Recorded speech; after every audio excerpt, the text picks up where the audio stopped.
English में बोलता हूँ। हिंदी बोल रहे थे। एम्स में बुला लेते हैं।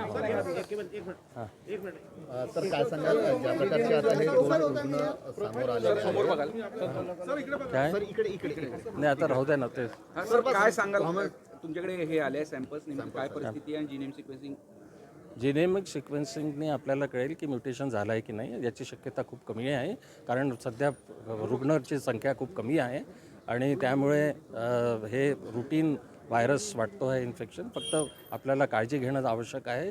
चायनामध्ये जसं केसेस वाढले आहेत त्याच्यामुळे आपल्याला इथे ते वाढवू द्यायचे नाही आहेत त्यामुळे आपल्याला ती काळजी घेणं आवश्यक आहे. सर कधीपर्यंत रिपोर्ट येईल सॅम्पल रिपोर्ट अजून 3-4 दिवस लागतील. ज्या पद्धतीने म्युटेशन्स होत असतात या व्हायरसमध्ये कशा पद्धतीने म्युटेशन तपासलं जाणार आहे आणि नागपुरात काय तपासणी होणार आहे ना पुण्यात हे जे आहे व्हायरस RNA व्हायरस आहे त्याच्यामुळे म्युटेशन्स होतात या व्हायरसमध्ये आणि त्याच्यामध्ये कसं आहे की जसं कोविड पण RNA व्हायरस होता त्याच्यामध्ये म्युटेशन्स होतात आणि आता सध्या तरी भारतामध्ये केसेस काही वाढलेले नाही आहेत आणि केसेस वाढलेले नसल्यामुळे त्याच्यामुळे इथे सध्या असं परिस्थिती की हे म्युटेटेड व्हायरस आहे असं अजिबात नाही. त्यामुळे अजिबात घाबरायची आवश्यकता नाही आहे.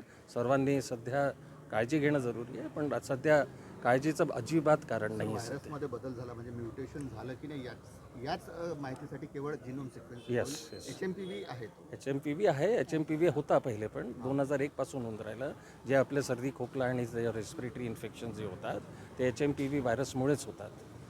बरेचसे केसेस HMPV तर त्याच्यामध्ये माइल्ड केसेसच असतात आणि आता सध्या फक्त आपल्याला काळजी आहे की फक्त आपल्याला कन्फर्म करायचं आहे की तिकडचं की नेमका हा म्युटेशन आहे की नाही आहे त्याच्याकरता आपल्याला होल जिनोमिक सिक्वेन्सिंग करणं आवश्यक आहे पण अशी शक्यता खूप कमी वाटते. सर आतापर्यंत सगळ्यात जास्त यामध्ये लहान मुलांना झाल्याचं हे पाहायला मिळते आहे त्यामुळे साधारण कोणत्या वयोगटाला जास्त धोका असतो सर सेंटरवरून इकडे हां तर बेसिकली लहान मुलांमध्ये आणि जे एल्डरली लोक आहेत 65 वर्षाच्या वर त्यांच्यामध्ये आवश्यकता आहे काळजी घेणं आणि it is important that people who are immuno compromised immune system त्यांना काळजी घेणं जरुरी आहे.